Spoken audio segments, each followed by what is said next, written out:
Good morning. It's always tough to present these things by Zoom because, without the visual of knowing who we're looking at and how many people are online, I feel like I'm just kind of shooting in the dark here. But my name is Jonathan Turner. Um, I have two other colleagues with me who will be presenting on the 2025 traditional labor law update. We do these every year. At one time we had actually combined it with the annual update for um, uh, employment law, which is separate from the union stuff. But there was enough, I think, content on both worlds that it made more sense to go ahead and separate it out because we understand that a lot of our clients are going to have unique needs and interest in one or the other. So I'm assuming that most of the people here have some either their business or what they're doing in their role for the companies they work for does require them to have some working knowledge of the National Labor Relations Act, which is primarily what traditional labor law is all about and what we're covering today. I should just kind of back up a bit and tell you in the past, what we have done is we just covered the legal developments over the past year with an eye towards assisting you to better understand where we think the law is going to be for the coming year. This is a real challenge for this year. And I say that because, well, before covering the legal developments from last year, I think it's best for us to review the events of just these past 2 months since there's been a change in the administration. Some of the things that have been happening, and they're happening every day. I was coming in to work this morning and listening to something on the radio where there was yet another thing that developed with the current administration that impacts on traditional labor law. Some of these events, when examined purely through the lens of any practitioner or anybody who has some familiarity with employment and labor law 101 would I think just agree that a lot of this is characterized as just a state of chaos right now. We have, for example, mass buyout offerings to federal workers. The American Federation of Government Employees has filed a suit to stop that action. We're really talking about workers who traditionally have been, for many, many years, well before any of us were born, protected under the civil service system. I don't know how all of that is going to play out in the court system, but we do know that that is a subject of litigation right now. We have Elon Musk's office of the Department of Government Efficiency, which was established by this new administration, just recently advising employees in the federal government, which, by the way, is the largest employer in the country, as I understand it. Again, most of whom are covered under civil service protection laws, but they received an email that said they will be asked to explain what accomplishments they had made in the last week, and that a failure to respond would be taken as a resignation. The union that was challenging the mass buyout offerings amended their complaint in court to include this more recent event, which they allege, again, is in violation of the law, particularly the Administrative Procedures Act. We have Elon Musk's office also pushing for access to the IRS systems that retain personal identifying data and information about individuals, all of us. Tax information that does include Social Security numbers, addresses, earnings, debts, and maybe other things as well. I don't know what the IRS keeps, but I do know that this has caused a lot of anxiety among the working person. And then his company, SpaceX, challenging the constitutionality of administrative law judges under the National Labor Relations Act. That's something we will specifically cover today. We have the administration's firing. Remember, all of this is happening just in the past couple months. Firing of Jennifer Abruzzo, who was the general counsel of the NLRB. You know, fair is fair. You'll remember if you attended any of our past seminars on this, I had told you that one of the, in fact, the very first executive action that President Biden took his first day in office was to do exactly the same thing. He fired the general counsel, who was Peter Robb at the time. Today, William Cowan has been put in place as the acting general counsel until such time as the Senate confirms a new GC. Mr. Cowan issued a memo recently rescinding several memos that had been issued by Jennifer Abruzzo during her time as the general counsel. Why does that matter? Because the general counsel is the agency's gatekeeper, the gatekeeper for the National Labor Relations Board that decides what complaints to issue under the act and what complaints to prosecute and on what theories. And those decisions are administrative decisions by statute, which are expressly stated to be non-reviewable. The courts can't even interfere with that. If the general counsel decides to issue a complaint or not, that's the end of the process in terms of anyone trying to challenge those actions. Some of what the acting general counsel rescinded has to do with legal developments that are going to be covered either, well, by Eric Engelman or Matt Martisich, my two colleagues. We also have the firing of Gwen Wilcox, the chair of the National Labor Relations Board, who is now suing over her termination based on a statute, I think it's a provision in the National Labor Relations Act, that protects her from dismissal absent good cause or malfeasance in office, I guess. So this leaves right now only 2 board members, which means the agency cannot act on high levels of policy decision-making.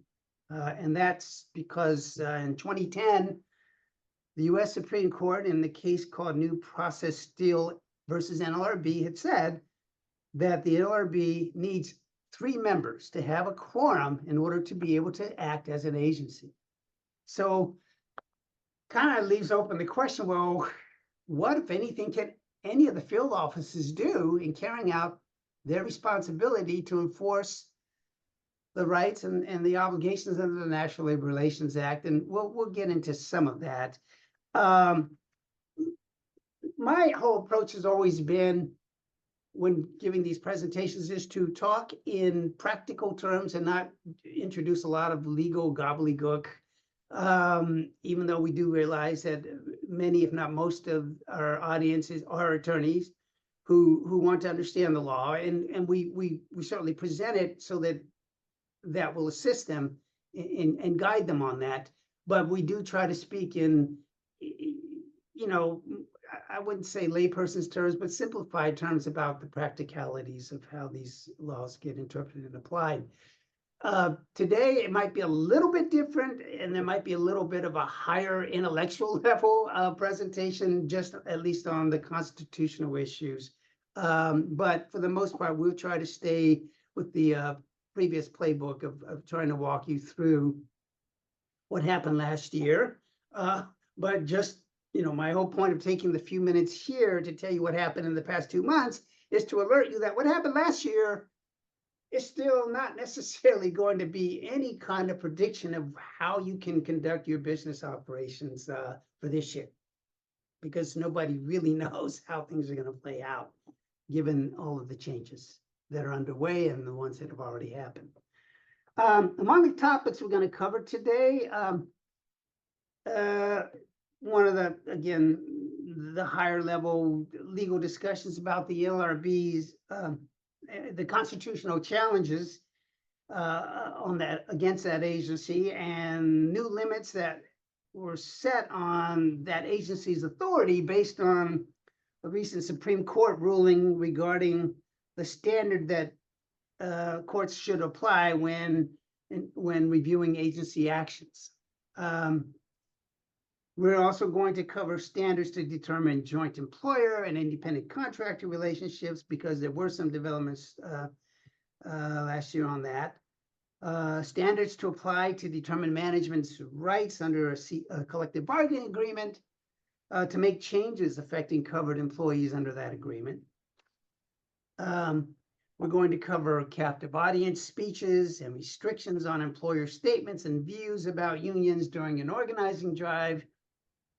We'll cover employees' rights to display union insignia and badges at work. We're going to cover, and this one is a topic that would be of interest, not just to unionized workplaces, but to non-union places. Non-compete clauses and policies, and what we call stay or play policies. These are matters that, again, it's anybody's guess as to just what the status is of those policies, or the legality of those policies for this year. And again, we'll get into that in more detail. We're going to talk about NLRA remedies, because there had been a real push over the past year to expand the scope of the act in terms of what exposure employers have when they are found guilty of an unfair labor practice. And then finally, we will cover the current status of the National Labor Relations Act rules regarding union elections. And with that, I will go ahead and turn it over to, I can't remember, Eric or Matt, which one of you is going to cover the next topic here? It's Matt. Okay, all right. So meet my colleague, Matt Martisich. Hi all, so good morning. My name is Matt Martisich. I'm an associate here at MSK. So as Jonathan stated, we're going to be talking about constitutional challenges to the NLRB itself. So over the past year, several suits have been filed nationwide challenging the constitutionality of the NLRB. This movement was started by SpaceX early last year, and they currently have a case pending in the Fifth Circuit. And the challenges are largely derived from separation of powers arguments. So Article 2 of the Constitution vests the executive power in the president, and imposes a duty for him to take care that the laws be faithfully executed. And inherent in this executive power is the power to hold his executive officers accountable, and this includes removing them from office if necessary. However, the power for the president to remove executive officers is not absolute, and two limitations on this power have been developed by the courts over the years. So the first limitation is that Congress can limit the president's ability to remove inferior officers, either by creating tenure protections or providing for removal for cause, if those inferior officers are themselves removable by principal officers that the president can remove at will. So in other words, it's permissible for a inferior officer to have one layer of protection, for cause protection, because if that officer is not upholding its duty, then it can be removed by the principal officer, which the president can remove at will. And in Free Enterprise Fund, this is a Supreme Court decision, the Supreme Court addressed for the first time whether a quote double layered protection is lawful. And there the petitioners were challenging the constitutionality of the PCAOB, which is the Public Company Accounting Oversight Board. And the parties there agreed that the PCAOB engaged in substantial executive functions and therefore should be accountable to the president as an executive officer. And the PCAOB was removable for cause, but then the SCC, which oversaw the PCOB, was also could only remove the PCOB members for good cause shown. And the SCC could also only be removed for inefficiency, neglect, or malfeasance in office. So because of this dual for cause limitation, the Supreme Court found that this will contravene the Constitution separation of powers arguments. And the court said very clearly, the president cannot take care of the laws, take care that the laws are faithfully executed if he cannot oversee the faithfulness of the officers who execute them. So that's the first exception to the president's removal power. The second exception is enunciated in Humphrey's Executor, and that states that Congress can tenure protections to members of bipartisan multi-member boards who primarily perform quasi-legislative or quasi-judicial, but not executive functions. So Humphrey was a Federal Trade Commission's member, so the FTC, and he was nominated by President Hoover. And when President Roosevelt took office, FDR, he asked that Humphrey resign because they had policy differences. And Humphrey declined to resign, so Roosevelt removed him from office. And under the FTC, the Federal Trade Communications Act, it says that a FTC commissioner can only be removed for the president for, quote, inefficiency, neglect of duty, or malfeasance in office, which is a standard you'll see in a lot of administrative law protections for tenure. And the question before the court in that case was whether that standard was an unconstitutional limitation on the president's power to remove officers. And there the court emphasized that the Federal Trade Communications Act, when Congress established the FTC, that they made clear that the FTC was supposed to be removed from the president's purview, and it was an independent agency. In other words, one of the key factors in that case was that Humphrey was not an executive officer. So, as we just saw, the first exception, or it is lawful for the Congress to grant one layer of protection to inferior officers, and this was established by Free Enterprise Fund. However, double layered for cause protection is unconstitutional. And this is one of the arguments advanced by SpaceX and all these other cases challenging the removal protections for ALJs. And the reason for this is that they arguably have 2 or 3 levels of oversight, which insulate them from the president. Or I'm sorry, they have 2 levels of for cause protection, which insulate them from presidential oversight. So Title V of the US Code states that ALJs are only removable by the NLRB for good cause and established and determined by the Merit System Protections Board after an opportunity for hearing. And additionally, whether good cause exists is reviewable by the federal circuit courts. And additionally to that, the Merit System Protective Board officers can only be dismissed by the president for inefficiency, neglect of duty, or malfeasance in office.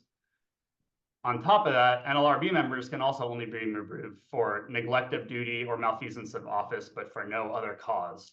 So if the president wanted to remove an ALJ, he would first need to convince the NLRB that there was good cause to remove.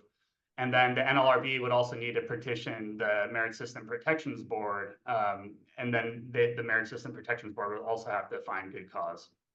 So, and then the NLRB would actually have to act on that finding and choose to remove the officer. So the argument is that the structure not only protects the ALJs from removal with good cause, it adds a layer of protection, but it also removes the president from any determination of whether good cause exists. And there's nobody that the president can remove at will in this regime, in this structure. The district court, so this is advanced by SpaceX, and the district court found that SpaceX was likely to succeed on the merits, and therefore they enjoined the proceeding in that case. The NLRB appealed this decision, and it's currently pending in the Fifth Circuit. There was also another case, the VHS acquisition, this case site I dropped right there. And that case was decided on the merits, and it agreed with this argument. And that case has also been, this case held that ALJ protections are unconstitutional. And this case has also been appealed to the DC Circuit Court.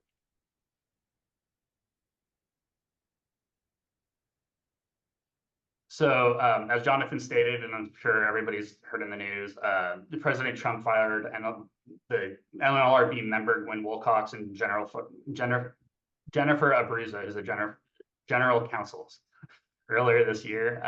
And he cited a lack of confidence that they would fairly evaluate matters and would disfavor employer interests.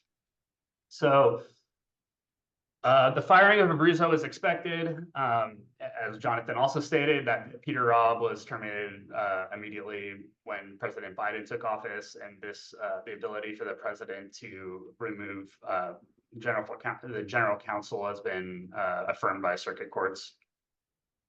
But the termination or the removal of Wilcox was unprecedented, and it's the first time that a president has ever terminated a sitting board member.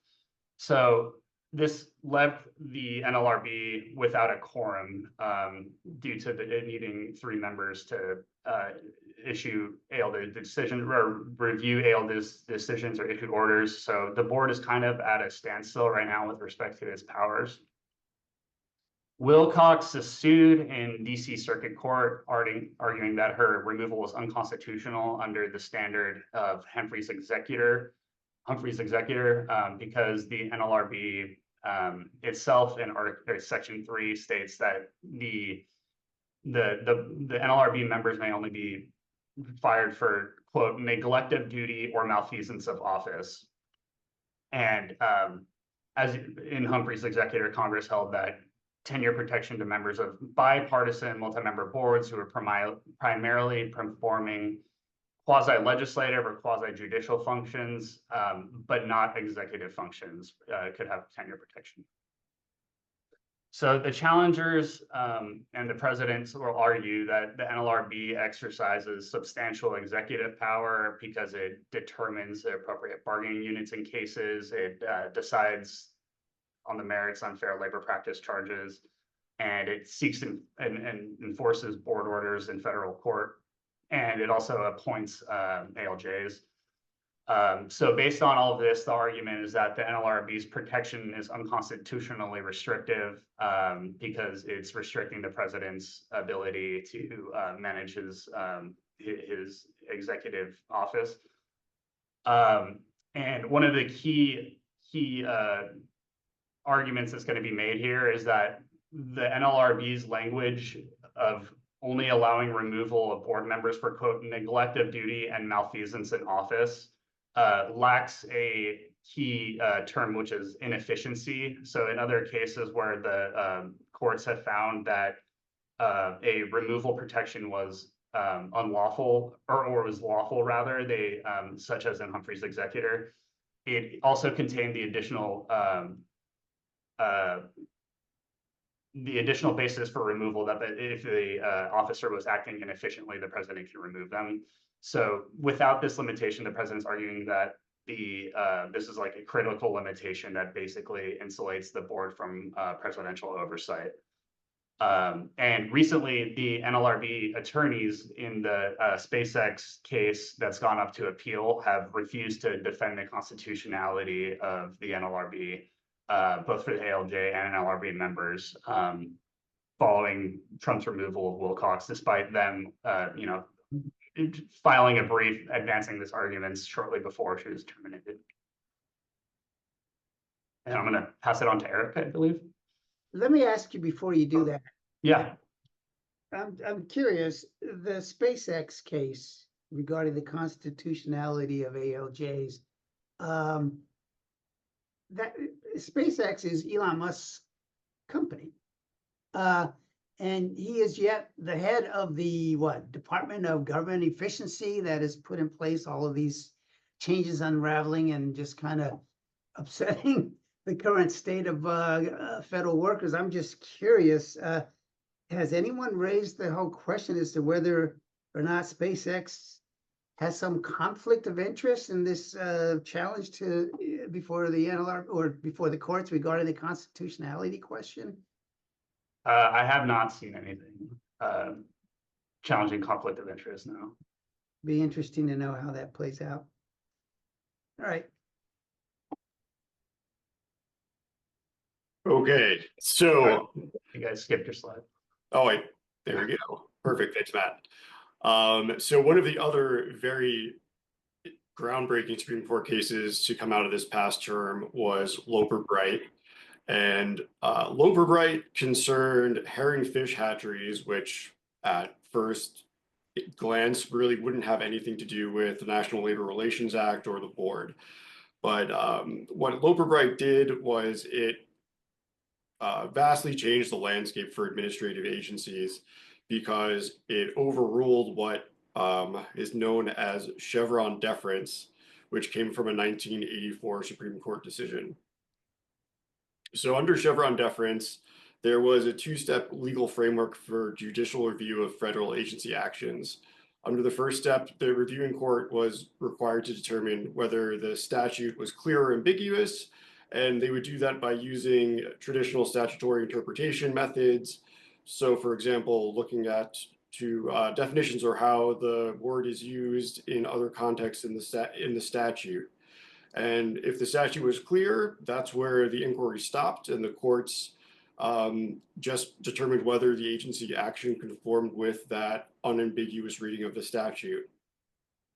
If, on the other hand, the statute was determined to be ambiguous, or if there was a gap that Congress left that delegated an issue to an agency, the Chevron inquiry would then go to step two, where the reviewing court would defer to the agency's interpretation as long as it was reasonable. So here in Loper Bright, in overruling Chevron, the court held that the Administrative Procedure Act requires courts to exercise their independent judgment in deciding whether an agency has acted within its statutory authority. So under this rationale, the court's saying that courts should not defer to a federal agency's interpretation of a statute that is ambiguous or silent on relevant issues. And the court went through a very extensive analysis rejecting the argument that ambiguities in a statute are implicit delegations by Congress for agencies to step in and offer some guidance. And as the court also explained, statutory ambiguity doesn't become a license for an agency to change positions as much as it likes with unexplained inconsistency for holding a reason for an interpretation to be arbitrary and capricious. And as many of us here are aware, this is an issue that comes up with the NLRB quite frequently when there is an administration change. So as my colleagues have mentioned, the new acting general counsel has withdrawn a ton of guidance memos that were issued by the formal general counsel, who was just recently terminated by President Trump. So instead of being a reliable indicator of actual delegation of discretionary authority, Chevron allowed agencies to change course even when Congress didn't give them power to do so. So by that rationale, the court determined that Chevron fostered unwarranted instability and leaving people who are attempting to plan around agency action in a fog of uncertainty, as they put it, because it could largely depend on the current administration of who is in office.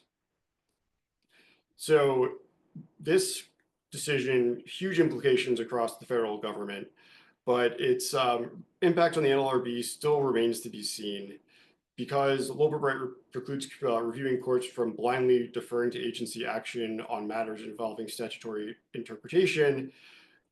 This decision gives employers a pretty powerful tool to challenge some of the more aggressive policies that have been coming out of the general counsel's office. And just recently, there was the court weighed in on an NLRB case that dealt with Loper Bright. So in this case, Menonita de Guayama Incorporated, it was a hospital where the NLRB made a decision regarding to the successor bar rule. So under the successor bar rule, when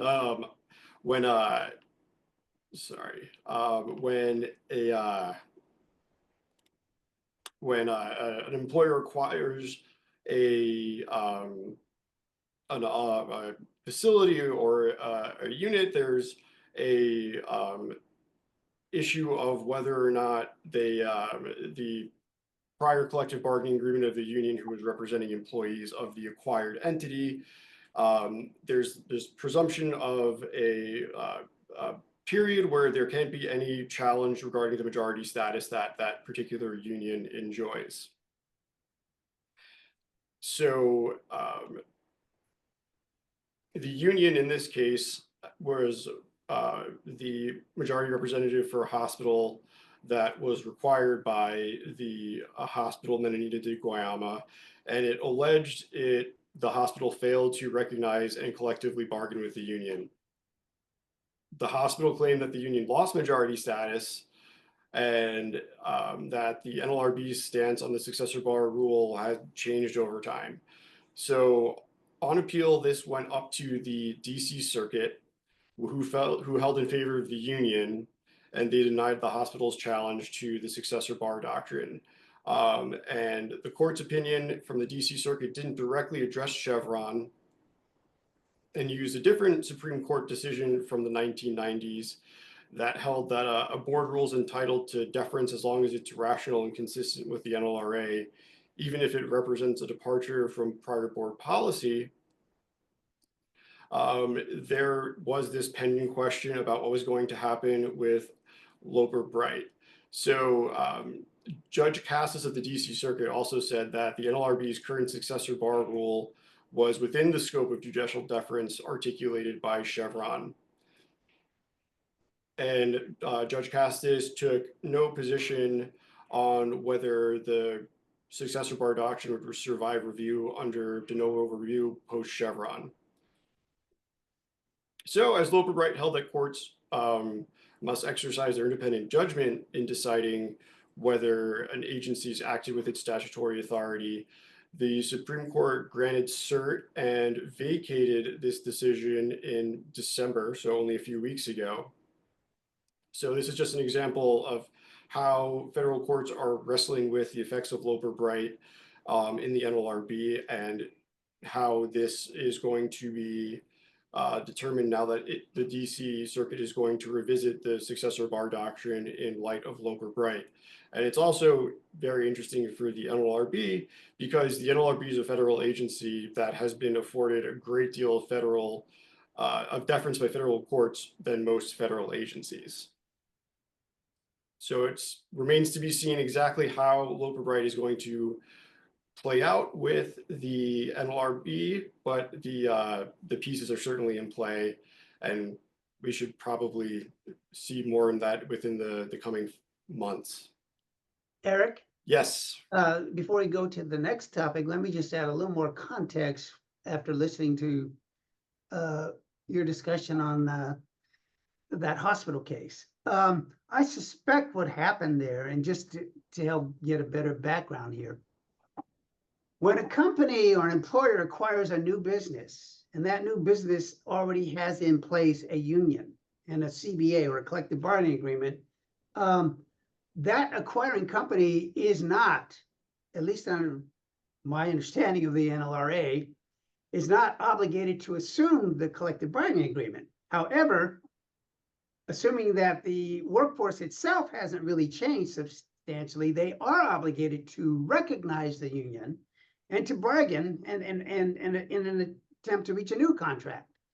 And I think what happened, and you would know better than me, I don't know the facts on this, I hadn't read the case thoroughly, but I suspect what happened was the hospital said, when we took over, it was pretty clear because employees were coming to us and saying, hey, we're glad you're here, the union hasn't been really doing much for us. We're not interested in the union representation. I suspect the employer probably acted on little snips of evidence of that sort to say, we don't think you have majority status. So we're not going to recognize and bargain with you. And the board's rule was, I don't care what you think or what the evidence shows, under our established precedent, you cannot challenge the union's majority status for a reasonable period of time. That's the rule. And so whether or not there's everybody who in that unit came to you and said, we don't want the union, you still have to bargain for a reasonable period of time. And I imagine that's where the employer would be pretty upset, and where courts, if they were looking at this independently, would say to the board, that rule doesn't make sense to me in the light of these facts.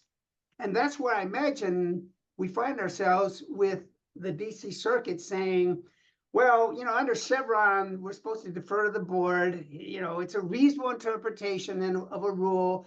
There's nothing in the statute that actually speaks specifically to this. It's silent on this question. So we're going to go ahead and defer under Chevron. And it sounds like the Supreme Court said, no, you can't do that anymore. We're going to vacate and remand for you to reconsider it in light of Loper Bright.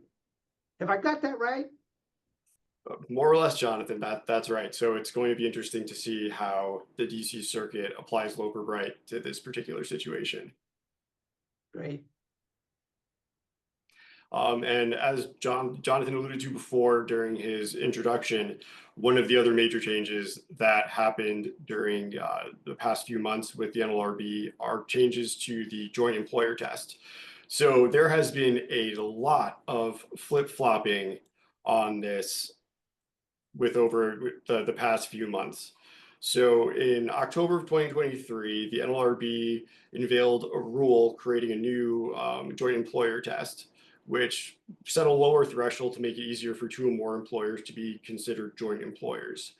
So this 2023 rule was returning back to a rule that was in place during the Obama administration, and they tried to prevent changes just based on composition of the board by codifying this rule in NLRB regulations, so that going forward, if the composition of the board changed, this rule would mostly stay in place.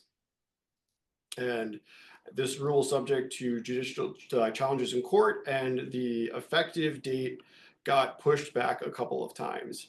So, and in the 2023 rule, what's really important is that two or more employers could be considered a joint employer if they have basically the option to exercise the power control over the employee's essential terms and conditions of employment, regardless of whether or not that control is actually exercised. So that has a very large impact with employers who work with one another, or say, for example, employers who use staffing agencies to fill positions. And so then this, again, it expanded the reach of employer status to really situations where the other employer isn't actually exercising authority over the employee.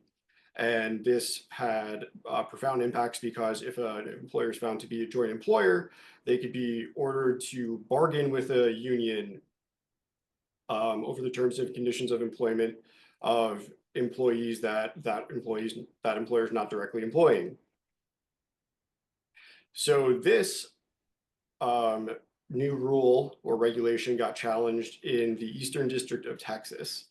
So again, this rule got pushed back a couple of times, and it was then set to take effect in mid-March. And the court reviewed this rule and determined that the rule is unlawfully broad, and it exceeded the bounds of the common law principles. So instead, it reset the joint employer standard to what existed in 2020, which we'll get to in a moment. So again, joint employer status could trigger collective bargaining duties. And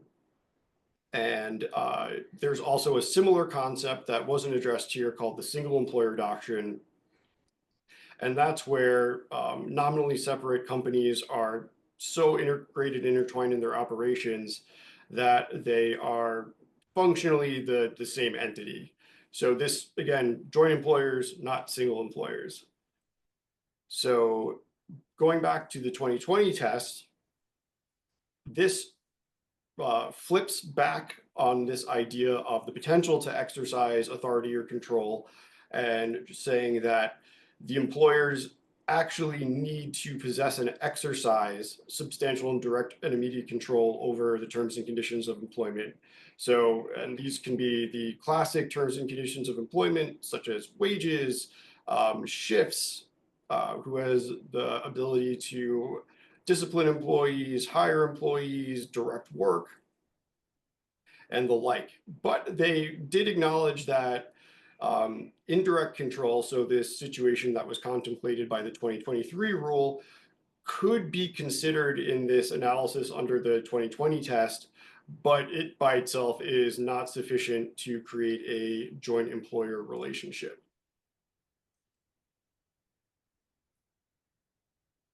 Can I ask a question here, Eric, on the joint employer before you go to the next topic? This joint employer rule that's currently in place, whatever currently means these days, is that codified in a board regulation or rule as opposed to a board decision? It goes back to the 2020 version of the rule, and I believe this one was not codified. I would need to double check that. Right, and then I think you mentioned that, I don't know if it was a DC circuit or some court had basically told the board that what it tried to do was exceeding its authority. Could you remind me what case that was, or? Yes. So it was U.S. Chamber of Commerce versus the NLRB, and it was in the Eastern District of Texas. Okay, because it was a district court case, that would suggest to me that they were looking at a rule that was not decisional by the NLRB, because decisional rules, in other words, because there was a case before the NLRB that they decided, can only be reviewed by the circuit courts. So it seems like they must have been looking at some guidance or some regulatory rule that the board was passing. But in any event, for a lot of our clients who are in the filmed entertainment industry, this is such an important issue of how the final standard is going to play out this year, because you know, as Eric points out, the differences between the standards, and I'll call one the Obama-Biden standard and the other the Trump standard, is that under the Obama-Biden standard, you don't have to actually exercise control to be a joint employer as long as you have the contractual authority to do so. So whether or not you do, you can still be held liable as a joint employer. Whereas under the Biden rule, you've actually got to show that you exercise substantial control over significant aspects of terms and conditions of employment. And the reason why that's so important in the motion picture industry is we know there are lots of production service contracts out there, studios that, you know, have these one-off companies and that might even have a separate unaffiliated company that they might engage to produce a picture. But in those arrangements, typically the studios will have things like, you know, the production entity will show hire and fire. However, with respect to key personnel, we have the right to review and approve, you know, hiring. And that to me could be enough for some union to say in that case, you have the contractual authority, even if you may not exercise it or how often you exercise is irrelevant. You have the contractual authority to do so. Therefore, we're going to ask you to come to the bargaining table. You can't just hide off of this other one-off company. Right. And anyway, those are my comments. No, and being deemed a joint employer under the 2023 rule that didn't go into effect under that lower standard could have also had huge implications for employers with unfair labor practice positions. So if you know, a subcontractor committed an unfair labor practice, and the company that was subbing them out didn't really have so much involvement, but in theory, in its contract with the subcontractor, could have done it. They could have been found liable for this unfair labor practice that they normally wouldn't have been involved in. And Jonathan, I also clarified the 2020 rule was issued in regulations. Okay. Thank you. Okay, and then that segues into another issue that has been very hot with the NLRB lately, and that has to do with independent contractors. So, as I'm sure most of us here are aware, the National Labor Relations Act extends its protections to employees. It doesn't extend its protections to supervisors or independent contractors. So, determining whether someone's an employee or an independent contractor has huge implications for whether the act applies and all of the obligations that come along with it. And recently, the board has, the general counsel's office, not the board, has been getting increasingly aggressive in chipping away at positions that were, previously viewed as freelance or independent contractors. And the latest iteration of the independent contractor case came in 2023 from a case called Atlanta Opera. So, and this again, more flip-flopping by the NLRB, it reversed the then Trump era board decision in Super Shuttle. And it's really focused on this idea of entrepreneurial opportunity. So the common law factors that are considered for purposes of determining whether a worker is an employee or an independent contractor are listed there. There are 11 of them. And while these are the factors for the NLRB, it's also important to keep in mind that states may also use their own independent contractors tests, such as the ABC test. So whether someone's an independent contractor for one purpose may not necessarily be the case for the other. And just going through the factors, these are really things that employers should keep on their radar in terms of setting up relationships with workers who they believe would be freelancers. And one of the reasons why it's also so important to do this from the outset is that this independent contractor issue often comes up in the context of a representation proceeding where it is, as Jonathan will talk about later, it is on a rocket docket with the board where they are trying to determine whether or not a group of employees who are seeking to be represented are able to under the act. So in that situation, employers are often going to be scrambling to get information very quickly in order to present this defense that the workers are independent contractors rather than employees. So things that to consider in setting up these relationships, the degree of control that the company can exercise over the worker is huge. So, for example, approving the final work, giving general ideas of what the company's looking for, generally would skew to the side of being an independent contractor, but providing step-by-step instructions or regular meetings, check-ins, detailed feedback, that would tend to skew that factor more towards the employee version of things. So another issue, then this really depends on the type of industry, is the skill required for the particular occupation. Some occupations have historically been treated as independent contractors and require a certain amount of skill in order to perform them. And in the work from home environment, very important is for employers to figure out exactly how these workers who they're saying are freelancers are going to perform their job. So if the employer is providing things like computers and offices for the person to do the work, that's going to tend to suggest that a person is an employee as opposed to an independent contractor. Other things to consider too, the length of time the person's employed. So if it's a person's hired by the company to work for a particular project, not necessarily for an indefinite length of time, that would tend to show that that a person's an independent contractor rather than an employee. Also, the method of payment.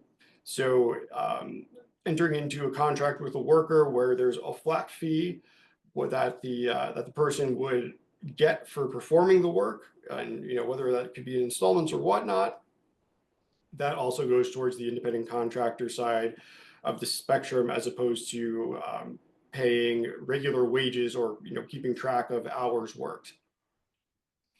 And another interesting issue that sometimes comes up with these independent contractor tests is whether or not the freelancer is able to provide their services for other companies at the same time. So in determining that, or just looking forward, one thing that companies may want to take a look at is their agreements to see if there are any restrictive covenants saying that who or when this particular worker could perform services, because that might end up crossing the line towards employee territory as opposed to keeping them as independent contractors. And the main factor that was at issue was this idea of entrepreneurial opportunity. So in the prior standard that was overturned in Atlanta Opera, the entire common law factors were viewed from this idea of a lens of entrepreneurial opportunity, and whether or not the contractor had the option to, or could potentially lose money in the deal and things of that nature. So instead, the board shifted back, and now it is just another factor that's considered along with the other common law factors. And in detailing in Atlanta Opera, the board gave a little bit more color to the things they would look at. So again, whether or not this person has the ability to work for other companies, and whether or not this person is essentially their own boss and can make their own decisions about important business matters. So, and also similar to what happened with the joint employer test, the board's only going to give weight to actual, not theoretical, opportunity to assess whether a person is in fact rendering services as part of an independent business. So really, it's going to be important to be able to show whether a contractor is actually doing this, as opposed to relying on arguments that the contractor isn't restricted from doing this, or the contractor has the option of doing this. And again, this is a pretty crucial thing in terms of facing representation petitions, because if workers are determined to be independent contractors as to employees, that would stop that in its tracks, because independent contractors are not covered by the Act.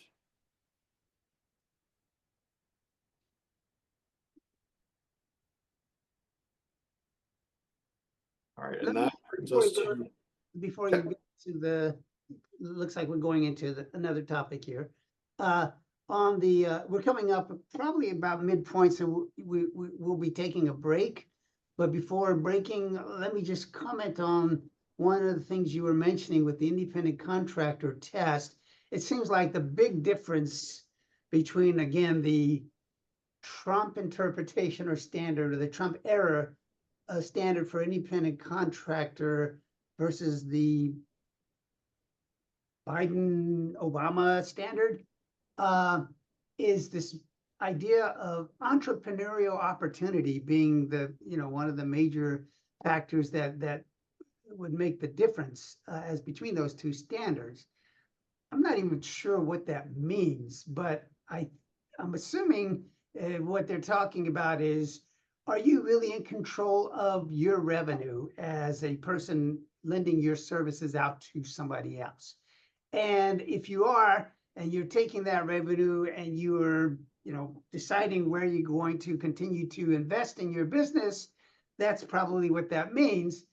But it seems like as an independent contractor, one of the other standards that we assume are always going to be in place by the hiring party is, hey, we're not going to insist that you have specific working hours. That's up to you. We just need you to get the result to me, and it's got to be acceptable. So I'm not going to have you fill out a time card. I'm not going to track your hours like you were saying, Eric. I'm not going to have you pay wages based on your time. You're just going to bill me, and it'll be based on the fact that you're providing this service. And I suppose that would be the argument for why a hiring party would say, see, you're an entrepreneur. I'm not controlling you. But if, as a matter of practical reality, that person hasn't worked for anybody else for some significant period of time other than that one company or hiring party, I think that's where, the rubber hits the road in terms of just how much are you really being an entrepreneur here versus somebody who's really just working under a 1099 form instead of a W-2. All right, so I think this might be a good time for us to break. We're just 3 minutes short of the midpoint. And so I think we talked about what, a 10-minute break, or I can't remember. Yeah, I think 10 works. Okay, so we will come back online, or we'll come back to the panel presentation in 10 minutes. Okay, so we'll resume at 10:10. Yeah. All right.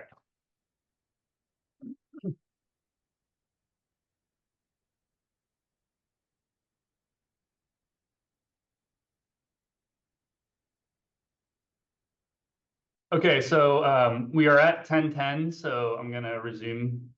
Okay, Matt, before you do that, let me just make a couple of follow-up comments about the discussion from earlier this morning. On the Gwen Wilcox lawsuit, as I recall, Matt, you may mention that the board has basically abandoned any position regarding the constitutionality of issue in various litigation. It occurs to me when we say the board, this would be the general counsel's office, and if that's the case, it almost sounds like we have a real good read about where this is all going to be headed, because the president has already said, I removed her. I had the right to remove her. She's accountable to me, and she didn't conform to my policies, so that's why she's out. It doesn't matter what protective statutes there may be. Those protective statutes cannot stand up against the separation of powers that are conferred to, the three branches under the Constitution. And if the board has abandoned that position, I think what we're saying is the acting general counsel, who Trump appointed, is the one who must have made that decision. I'm speculating, but I can only assume that there was some policy determination that was made by, through the general counsel's office. So I have a feeling like the cards have been played on just how far this lawsuit really will go, but it'll be interesting to see, because ultimately I'm sure it's going to find its way to the Supreme Court. Yeah, we don't have visibility into all of that, but I think your logic regarding your speculation makes sense. And yeah, I think this is something that we might see at the Supreme Court. And then lastly, I had mentioned at the beginning of the morning, we've got the acting general counsel issuing I think I mentioned this, a rescission memo. And I don't know that it's been all that clear as to what things he's actually rescinded, but we spent a good part of this morning talking about the laws that have developed over this past year. And I think we need to be mindful, and I'll be sure to try to find some spot towards the end of all of this to point out that what we learned this morning, some of that, if not most of that, has been the subject of this acting general counsel's memo saying, hey, I'm going to rescind a lot of policy guidance memos that were issued previously by by Jennifer Abruzzo when she was the general counsel. And so much of what we've learned, for example, with the independent contractor issue, I don't know if that's actually covered under the rescission memo or not, but I can only assume that we're going to be looking at a standard today or going forward, either through the general counsel's office and ultimately when the board ever gets a quorum where they can act again and rule on decisions and issue regulations, that we'll probably find that we're going to see a more, quote, business-friendly environment and test for that, and not stay with this idea of the whole factor of just how important is the entrepreneurial risk factor that plays into the multi-factor test under the independent contractor standard. Okay, so Matt, I'm sorry that I didn't want to interrupt, but I just wanted to be sure we were providing some level of clarity from this morning as best we can. Yep. No worries. So the next topic we're going to be discussing is the standard for evaluating whether the union has waived its right to bargain over unilateral changes. So under Section 8A5 of the Act, employers have a duty to bargain in good faith with the union representing their workers. And they may not unilaterally change mandatory subjects of bargaining. So in other words, before changing a term and condition of employment that directly affects working conditions, the employer must provide the union notice and an opportunity to bargain over that change. However, that change also is not absolute, and the union can waive its right to bargain. And generally, we find this in management rights clauses. Since historically, before pre-2019, the NLRB has used the clear and unmistakable waiver standard to determine whether the union has waived their right to bargain. And this requires that the agreement unequivocally and specifically express the party's intention that the union would waive their right to bargain over that subject. Since 2019, the board issued its decision in MB Transportation that employed the contract coverage test. And under this test, the union is deemed to waive its right to bargain over a change if under ordinary principles of contract interpretation, the change was covered by the CBA language, generally the management rights clause. If that analysis fails and that doesn't resolve the issue, then the employers also can show that the union waived its right to bargain over that subject through clear and unmistakable either language or practice or bargaining history. So basically, there's a two-pronged test here. In MV Transportation, the language in the management rights clause at issue was that the employer had the right to, quote, amend and revise policies, rules, and regulations. So the MV Transportation Board found that the employer's policies that it implemented with respect to light duty, like modified work rules, its safety policy, what it called the schedule adherence policy, and a policy where it implemented driver cameras that would monitor their truck drivers as they're driving.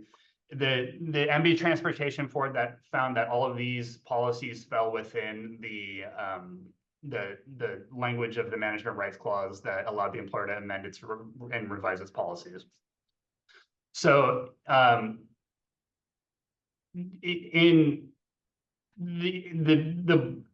the board looked to the general language and it noted that even if the management right clause does not specifically mention the policy at issue, it could still fall under the coverage of the contract, where under the clear and unmistakable waiver standard, that would basically be a death knell to any argument. And the MB Transportation Board's primary criticism of the clear unmistakable waiver standard were that it required like what it's called near prescient foresight as to what issues may arise, and that the specificity required basically results in perpetual bargaining between the parties and undermines contractual stability. So essentially what the board is saying is that if in negotiating the broad language of the management rights clause, if it covered the issue that the union was trying to bargain over, in negotiating the management rights clause, they already in effect bargained over that issue, and they can't bargain over that issue just because they were not happy with the contract. And another primary criticism, I guess, the MV Transportation Board had with the clear and unmistakable waiver standard was that the DC Circuit at the time and now employed the contract coverage test, and this creates an issue because all employers can review board decisions directly to the DC Circuit.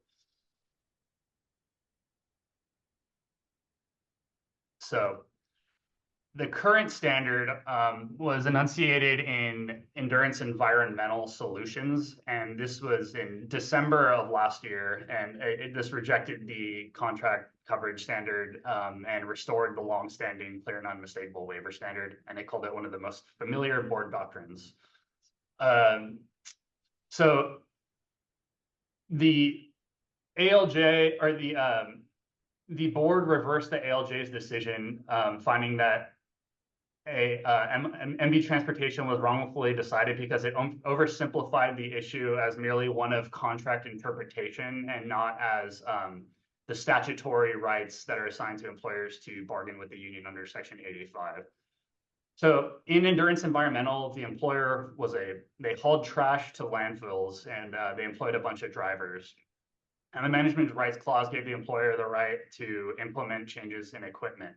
So the employer installed a bunch of cameras in the trucks of their drivers, and which include bargaining unit employees.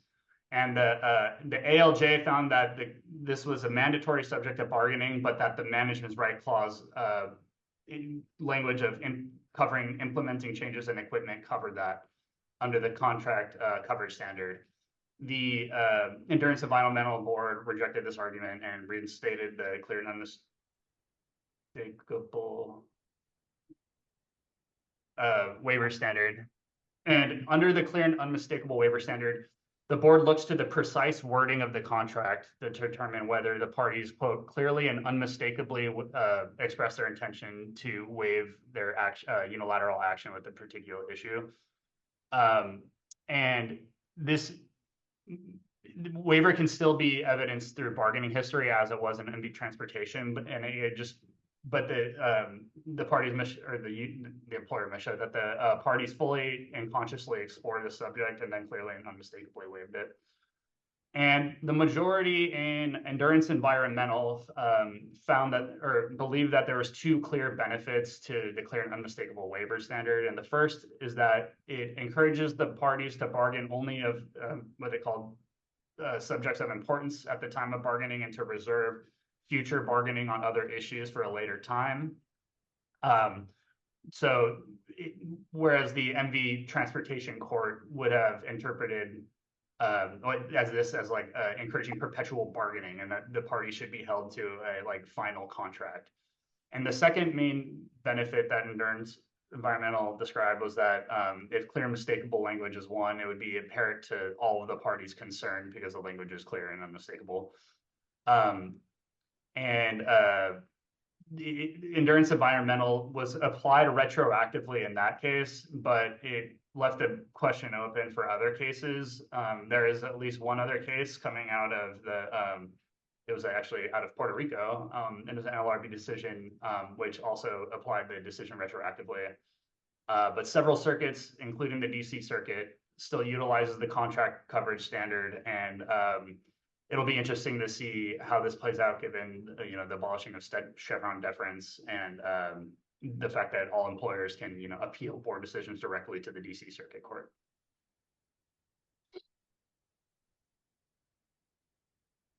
Let me add a few other observations on that last topic, Matt. The whole concept of unilateral change, what employers are arguing in these kinds of cases is, look, we have a labor contract in place.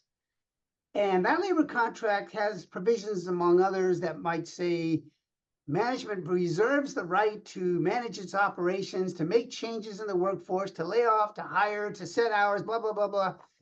a lot of those very broad management rights clauses, employers would rightfully assume means they can do things without having to go to the union and let them know this is what we're doing. We want your consent because we already have your consent. We have bargained. It is now in this labor contract, and we're already going to be acting on that. And the courts who have criticized this unmistakable waiver standard that the board had been applying, the thinking there is, look, you're now elevating the common law standards that one would use to interpret contracts to make it harder. And that's not your job. Your job is not to interpret contracts in a way that goes outside the bounds of normal common law principles of contract interpretation. And you're doing that by imposing this clear and unmistakable waiver standard. That's just another way of saying the employer is going to lose. And so when the DC Circuit said we don't adopt that, and Matt, to your point, the board had to be mindful that, look, this is the DC Circuit. What's the significance of that? Well, when there's an unfair labor practice trial and the employer loses, or for that matter, if the union loses or the board loses, they have the right to seek review under two different circuit courts. One is where the ULP occurred. For example, if the ULP happened here in California, you could appeal to the Ninth Circuit. I would advise clients never do that because you can go to the more conservative DC Circuit Court of Appeals, and that's why so many cases do end up before that court, because history has shown they're a little more conservative. And the bottom line is this: when the circuit court reverses the board on a case, that becomes the law of that case. The board is stuck with that decision for that case. But the board can just go on and say, I don't agree with that. So the next time this comes up, I'm just going to keep following the rule that I put in place, or the decision that I previously made, or that the agency previously made. And so as a practical matter, when the DC Circuit has made clear their objection to some line of decision by the board has to take that much more seriously about whether it's just going to keep running up against a dead issue here, because the DC Circuit almost always is going to reverse. So I don't know where the unilateral change doctrine is going to end up today in the context of what you were talking about, Matt. But I just checked through the acting general counsel's rescission memo to see if there's any discussion about any of that. And it doesn't appear to be, but I suspect that what we're going to find over this coming year, if and when there is a board quorum that allows the agency to make new law, they will probably, again, make sure that the contract coverage standard is in place, which is the MV transportation standard, right? Yeah. Yeah. All right. Thanks. Okay, next word, I guess next I have a CLE code word for you, and that is Sperling. It's SPERLING.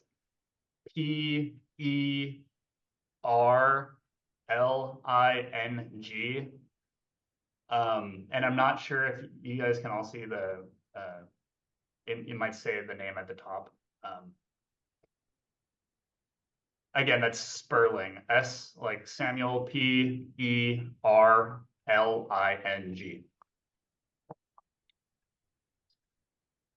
So another change we saw was that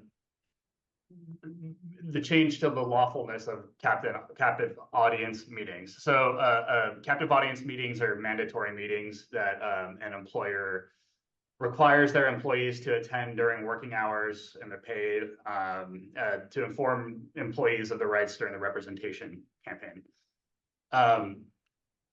For the past 75-ish years, the standard has been that Section 8C of the Act, which permits employers to express their views and opinions, about unionization, as long as there's no threat or threat of reprisal or promise of benefit. So under the last 75 years, this was captive audience meetings were lawful, essentially. However, the new Amazon case, which was issued in November 2024, overturned Babcock and Wilcox and held that captive audience meetings violate Section 8A1 of the Act because they restrict Section 7 rights to determine, the degree in which an employee chooses to engage in the debate concerning unionization, and they serve as a mechanism for employers to surveil their employees, and they're inherently coercive because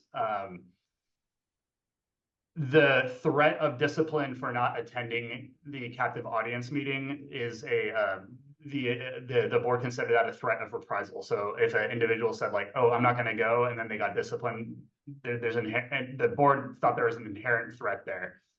Let me just interrupt for a second for those people who, because this is a term of art, captive audience speech, within the context of the NLRA. What we're talking about here is if there's a union organizing drive and the company wants to be able to avail itself of its rights under Section 8C of the Act to express its views and opinions on it, because it has that right statutorily and arguably under the Constitution, then it might have a meeting around the lunch hour, maybe, or who knows, at some point during the workday, requiring all of its employees to attend the conference room so the employer can make its voice heard about these things. And yes, the rule used to be, you must be there. It's a requirement. I am paying you for your time on the work clock. So I expect that when I tell you to be in the conference room at 2 in the afternoon, so I can spend 20 minutes or an hour or whatever talking to you about my views on unionization, then I can insist that you show up. Now, what you can't do under the captive audience speech is track who's there, who isn't, and those who don't show up, put some kind of discipline on them if the circumstances suggest that you're imposing the discipline not because they failed to attend, but because you have decided that person probably is supportive of the union, and that's how I'm going to identify who's in support of the union and who isn't. So I'm going to start acting off of that. That's where you cross the line and violate the law. But as far as attendance and requiring them to show up, and the fact that they can be disciplined for not showing up, if it's unrelated to union activity, that would be, at least under the old rule, that would be lawful. What Matt is talking about now is General Counsel last year taking the position, and the board in the Amazon case affirming in a decision that these kinds of captive audience speeches are in violation of the law. So I just wanted to be sure everybody was on the same page to understand what we're talking about here. Sorry. Okay. Yeah, and the board basically dismissed the argument that Section 8C, which what Babcock relied on, that it just presumed all these captive audience meetings were lawful because the employee can express its views about unionization as long as there's no threat or promise of benefit. The new standard basically rejects that by stating that the employer, yes, it may communicate its views under 8C, but the 8C does not permit the employer to compel its employees to listen to that view. So a lot of this was hinged on the employee's right to choose how much they engage in the conversation about unionization. And then addressing Jonathan's comment about the constitutionality argument too, the board, the employer would say like, oh, this is my free speech. This is my First Amendment right to communicate my views. And the board addressed that by stating, well, yeah, that here, this is in the context of labor organizing, and under, employees have their rights under Section 7 of the National Labor Relations Act. So those competing interests, I guess, this is where they found they thought this was a great balance, or the proper balance of those interests. So just circling back, basically captive audience meetings are now unlawful under Section 1 or 8A1, but the employer, it did create a safe harbor, and this isn't really a captive audience meeting anymore, but the employer doesn't violate Section 8A1 if it informs employees reasonably in advance of the meeting that it tends to communicate its views on unionization, that attendance is voluntary, which is basically removing it from the captive audience category. Employees won't be subject to discipline or other consequences if they don't attend. And again, the employer cannot record or keep records of which employees attend. But not only do these facts have to be true, the employer needs to communicate those to employees reasonably in advance of the meeting so that they're not coerced into attending. So Matt, that's the Amazon case, correct? Yes. Okay, so that is the law in place right now. Yes. It issued last year. I will point out that that is one of the topics in the general counsel's, the acting general counsel's rescission memo. They rescinded the memo from Jennifer Abruzzo regarding the right to refrain from captive audience and other mandatory meetings. That's again a clear signal that you know, the current board is probably not going to continue to follow this rule, and at the first opportunity, Amazon will get reversed. Yeah, it rescinded this the guidance based on this case as being the guidance was moot, but I think you're correct that that also suggests that they're not going to be following that policy anymore, at least the regional level.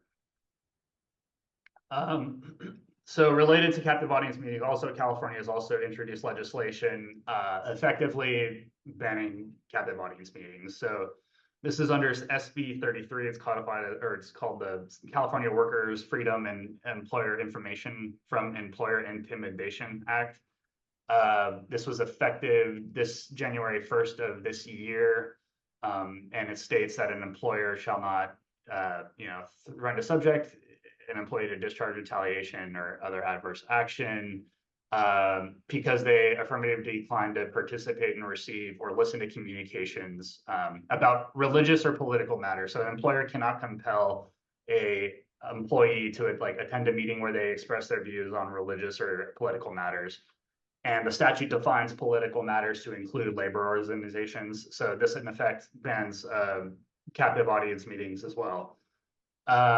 This has been almost immediately challenged by the California Chamber of Commerce and I believe the California Restaurant Association. And they're arguing that this is preempted by the act and from the National Labor Relations Act, and also that it violates First Amendment and 14th Amendment protections. But as we just discussed, the change in under the Amazon case in captive audience speeches, it'll be interesting to see, because now these laws don't necessarily conflict with one another. So it'll be see whether the Amazon case is overturned. But as for now, captive audience meetings are unlawful. Let me just add to that. California is not alone. There are other states, I don't know which ones they are, but there are several, as I recall, that have similar laws that are either pending or that they passed to try to add protections or to prohibit captive audience speeches. It's kind of ironic that Jennifer Abruzzo issued that memo to change the law, and that Amazon, the board case, acted on that memo to affirm the law was going to be changed there. Because what they're expressing then is that this kind of conduct is an unfair labor practice. And under what we call the Garment preemption rules, the Supreme Court has said, if there is a state rule or statute or decision that purports to regulate what otherwise would be an unfair labor practice, it's preempted under the National Labor Relations Act. And so the law would have to be struck down. And I can't imagine that this law would be sustained, this California Freedom from Employer Intimidation Act. I know it is a subject of litigation, and I'd be very surprised if the court didn't, allowed that law to stay in place. There's another type of preemption besides Garment. It's called the machinist preemption, which basically says that no state can pass a law which is intended to alter the playing field when it comes to labor and management in their debates and disputes with each other. That's a layperson's terminology on this, but I would think that this statute probably also violates the machinist doctrine as well.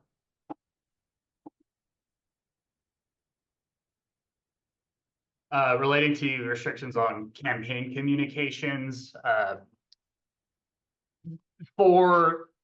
generally in a representation campaign, an employer is able to share their facts, opinions, and examples, often referred to as FOE or FO. But they can't engage in threats or interrogations or promises or surveillance on employees.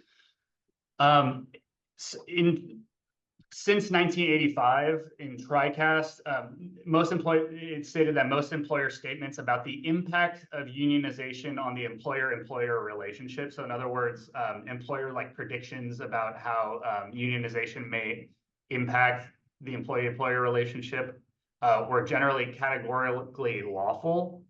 And the reason was that there's no threat in a statement which just explains, to the employee that their relationship that existed with the employer may not be the same as it was before. This has been and we're still talking about, in the context of a representation campaign. So the unions made are trying to get an election, and the employers discussing their views about unionization for employees. Last year, it's a Starbucks case, overturned TriCast and reinstated the standard in Gissel packaging, which states that employer statements about unionization on the employer-employee relationship must be grounded in objective fact to be lawful. And if a statement is no longer based on objective fact, it's not a reasonable prediction, but rather a threat of retaliation.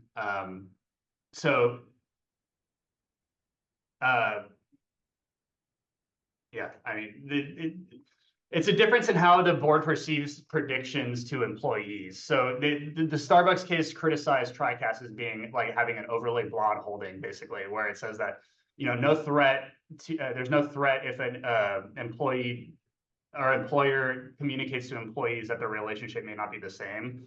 And Starbucks agreed with that, but said that only that's lawful if that's all that the statement said, that it merely suggested that the employee relationship with the employer may be different than before, but that this whether or not a prediction constitutes a threat, it should be evaluated under Gissel, which means that the statement must be grounded in objective fact. Here's where I'm bothered by that. The statute itself, the Section 8C that you referred to, here's the wording. It says the expressing of any views, argument, or opinion, or the dissemination thereof, whether in written, printed, graphic, or visual form. It's pretty broadly framed here. Shall not constitute or be evidence of an unfair labor practice under any of the provisions of this act, if such provisions contain no threat of reprisal or force of or promise of benefit. And what the board seems to be doing here and trying to skirt around the employer's right to be able to express views is to focus on that last piece by expanding what is implicitly a threat of reprisal. It seems to me if an employer is stating an opinion, whether or not it's grounded in objective fact, I don't see how you can say that is outside the scope of what the employer is allowed to do under Section 8C. And that's the part there where I don't know, again, if the general counsel or the acting general counsel's rescission memo had addressed that topic or not. Do you know, Matt? No.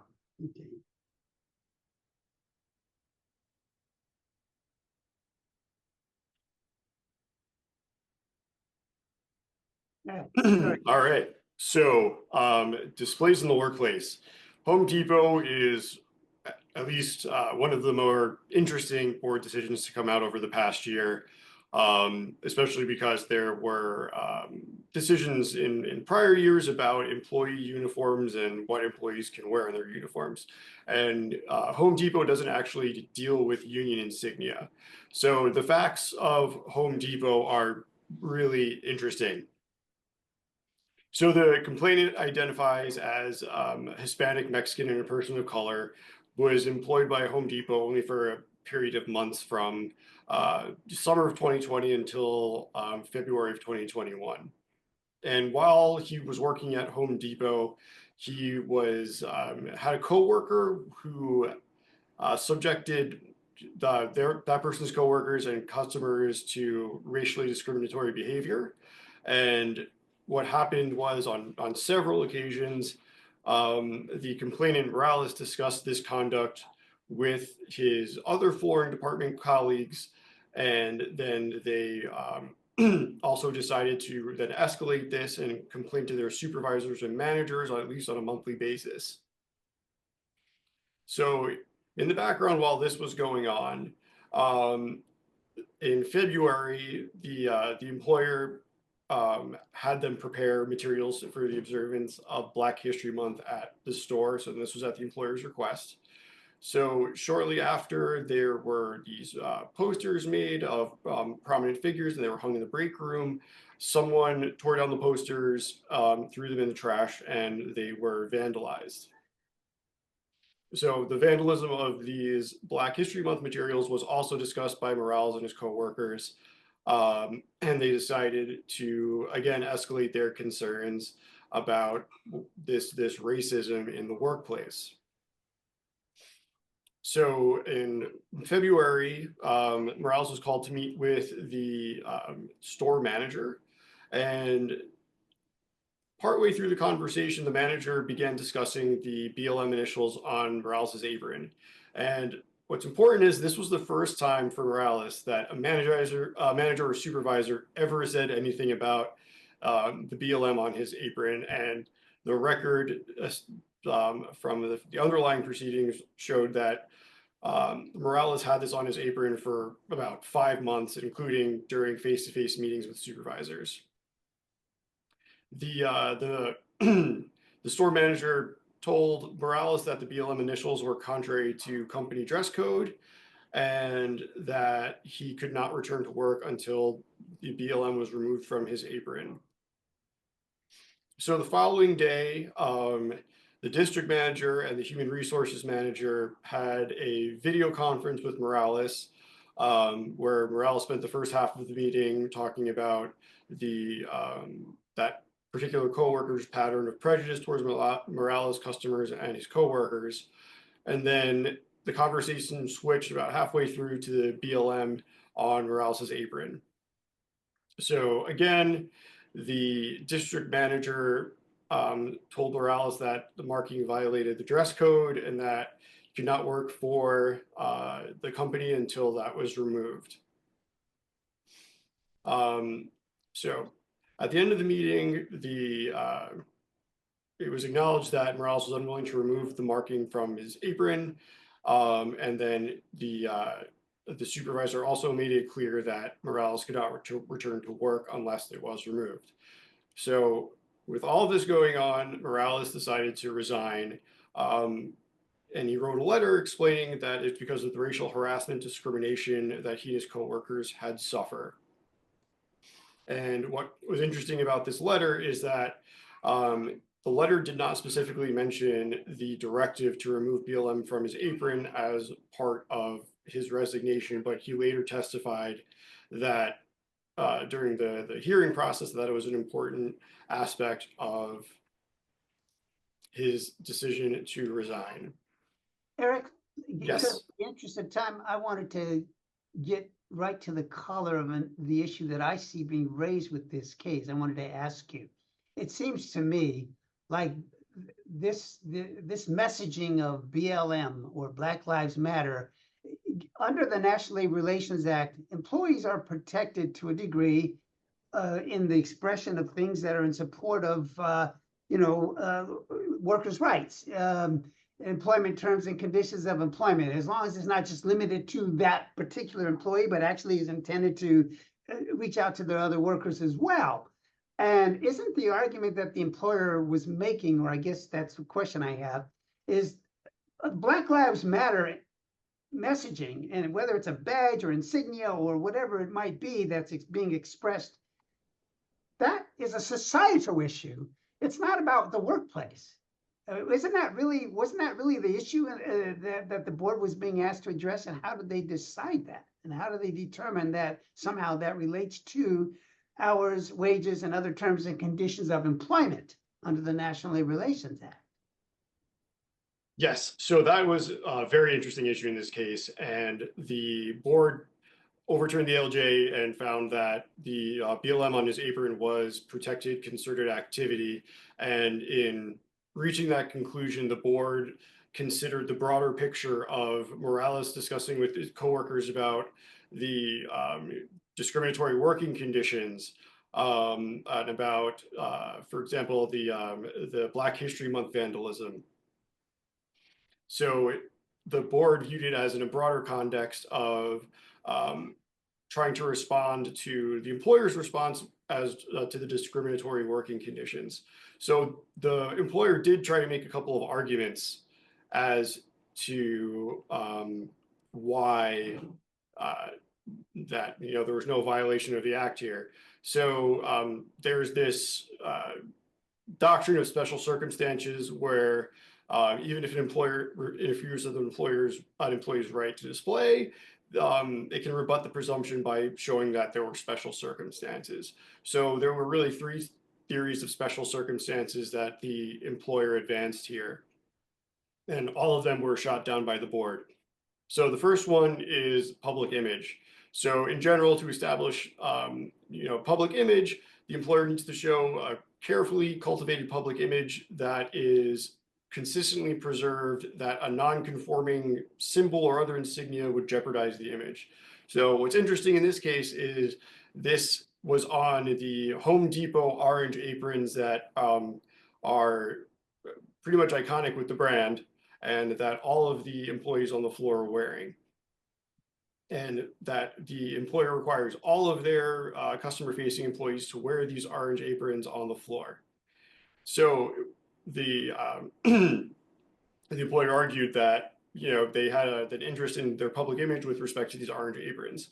The board disagreed, and it relied on evidence that the respondent permits and encourages employees to personalize their aprons by adding messages, images, elements, and they had examples of LGBTQ pride symbols, Pan-African flag colors, holiday symbols, and that because the employer didn't require them to wear standardized aprons, the public image defense really wasn't going to go anywhere. But here's where I'm troubled, though.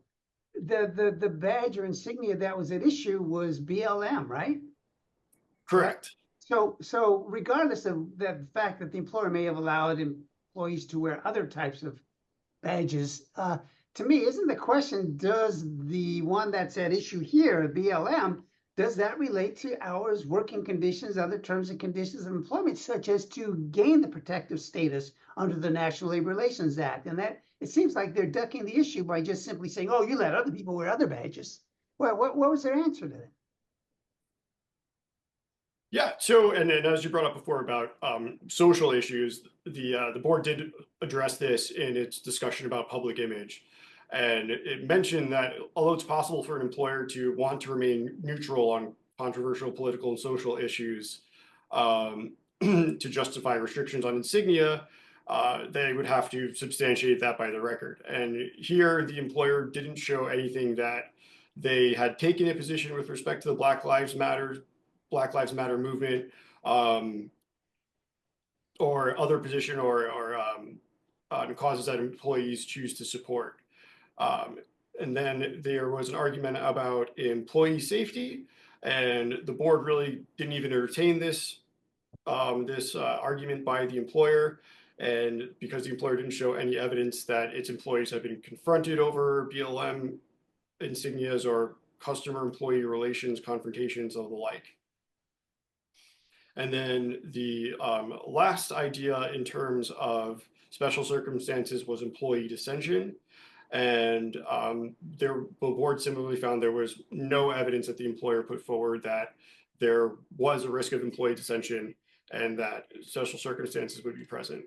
It still begs the question, notwithstanding all of those arguments being shot down, the underlying premise is the badge itself on its face does not seem to tie into wages, hours, and other terms and conditions of employment. That's where I'm at C on how the board addressed that. But I thought you may have mentioned, I don't know if you mentioned this morning, but when we'd been talking about this case, isn't there some kind of a theory that the board had used about, well, you got to look at all the facts here. It's not just the badge, but the badge itself in the context in which it was being discussed with management and the employers wanting to wear it. It was a logical outgrowth of working terms and conditions of employment. Was that, I thought that might have been where the board hung its hat on tying it to the NLRA.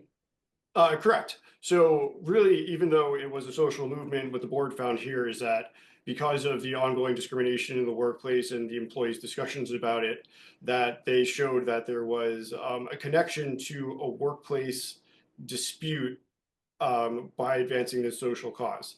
So there's also another decision that happened later in 2024, Parkside Cafe. I'll just mention it briefly because it further goes towards this concept. So there, employees at a bar engaged in participated in Black Lives Matter protests during off-duty hours. The owner of the bar took issue about that, and the employees alleged that they were constructively discharged. And there, though, the board reaffirmed the ALJ's holding that it was not for mutual aid or protection because there was no connection made between the BLM protests that those employees participated in and any concerns about racial injustice or discrimination at their workplace. So because they didn't make that showing, there wasn't anything in the record that could elevate it to the idea of protected concerted activity. And just Member Wilcox, before she was removed, did plant the idea, though, that the ALJ there used an unduly narrow standard in determining employee participation and whether it was for mutual aid or protection, and referencing the Home Depot decision. So it's still a little open to see how much the board's going to push Home Depot to further develop cases. Okay. So really quickly, Jennifer Abruzzo took the position that non-compete or stay or pay provisions violate the act. And what these are basically, non-competes are self-explanatory, but a stay or pay means that if you leave your term of employment early, you have to pay some type of income or something back to the employer. It's like kind of like a non-compete. It discourages competition. So Jennifer Abruzzo, former general counsel, just thought that these types of arrangements were unlawful because they restricted employees from pursuing other opportunities or from either engaging in their rights under Section 7 to engage in concerted activity, because it would be harder to replace their position if they were terminated, or they would have to pay their employer if they were terminated, so they would be less likely to leave. If the employer could demonstrate that there were, so she expanded the remedies to basically include make-whole remedies, expanded the make-whole remedies, so that if the employee can demonstrate that there was a vacancy that they were qualified for and they were discouraged from applying or accepting, that they would be entitled to the difference that they would have received during the statute of limitations period under the NLRB, or the NLRA rather. But this memo has been rescinded by William Cowan's the new acting general counsel's memo rescinding a lot of Abruzzo's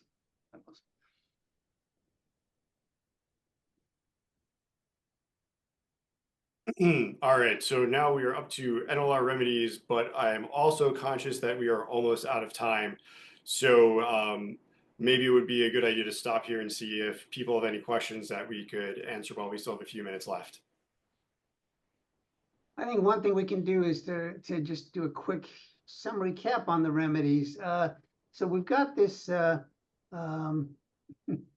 this 2022 NLRB decision expanding the scope of remedies available when an employer is found to commit an unfair labor practice, and the basic standard is it's no longer just reinstatement and back pay and posting a notice at the workplace if the employer committed a ULP. And now you have to also be worried as an employer to look at any other foreseeable, sustainable damage the employee might have suffered as a result of your unlawful acts. And so you kind of venture into this whole new territory, and the courts seemingly are frowning on that. A lot of them are, in fact, looking at the Loper-Bright standard of reviewing an agency action to say, look, you're going beyond what the statute allows here. And so I think that's one thing we can see happening here. And in a similar vein, Jennifer Bruzzo had issued a memo about encouraging the field law, in fact, mandating that the field officers look to the general counsel for permission to go into district court for an injunction for some UL, for unfair labor practices under Section 10J of the National Labor Relations Act. That's a matter of discretion that the board can petition a district court for that type of relief. But I think the general counsel is saying that, you know, at least Jennifer Brewster was saying to all the field offices, I am directing that you know, look to that avenue of relief. It's not been utilized enough. And again, I think that has been rescinded by the acting general counsel's rescission memo. Beyond that, I think the last slide was supposed to be me on having to do with union elections. I think it's fairly self-explanatory, but let me just walk people through. I think Matt mentioned this rocket docket. I think Eric mentioned it. Basically, when someone files a petition with the National Labor Relations Board to get a union election, you know, there's a whole process and procedure that goes into play. As a matter of statutory right, an employer has a right to a hearing to determine, you know, whether or not there really truly is a question concerning representation in an appropriate bargaining unit. And so today, it seems that we're still working under what I call the Obama-Biden rocket docket rules, where things go pretty quickly in terms of the point where the petition gets filed and where an election is actually directed by the regional director after a hearing. These hearings today under the Obama-Biden rules are very truncated. The employer can't get extensions readily to be able to prepare for the hearing. The reality is most employers, at least the ones I advise, if we're dealing with these issues, you're not asking for the hearing extension to prepare for the hearing, but you're really asking for it so that you have a chance to reach out to your workers and make sure they have an informed view about the employer's views on unionization, so that when they go into that ballot booth to vote, they're acting not just on what the union tells them, but on a complete picture of all relevant facts to help them make an informed decision. Well, that's a restraint now that the employers are operating under, is this rocket docket. But again, it remains to be seen once the board has a quorum and can act, whether, and I suspect they will, simply ping pong back to the Trump era rules, which gives more flexibility to the employer on this issue. So I think we've covered everything as quickly as we could in the last few minutes, but anyway, I think we're 1 minute over. And I don't know that we're going to have time for questions and answers, but certainly we will follow up with anyone who really needs to get some guidance on any specific issues. You've got our contact here at MSK, and we're happy to respond to anything and follow up with email communications. And that ends it, at least as far as today's presentation. Thanks very much for attending.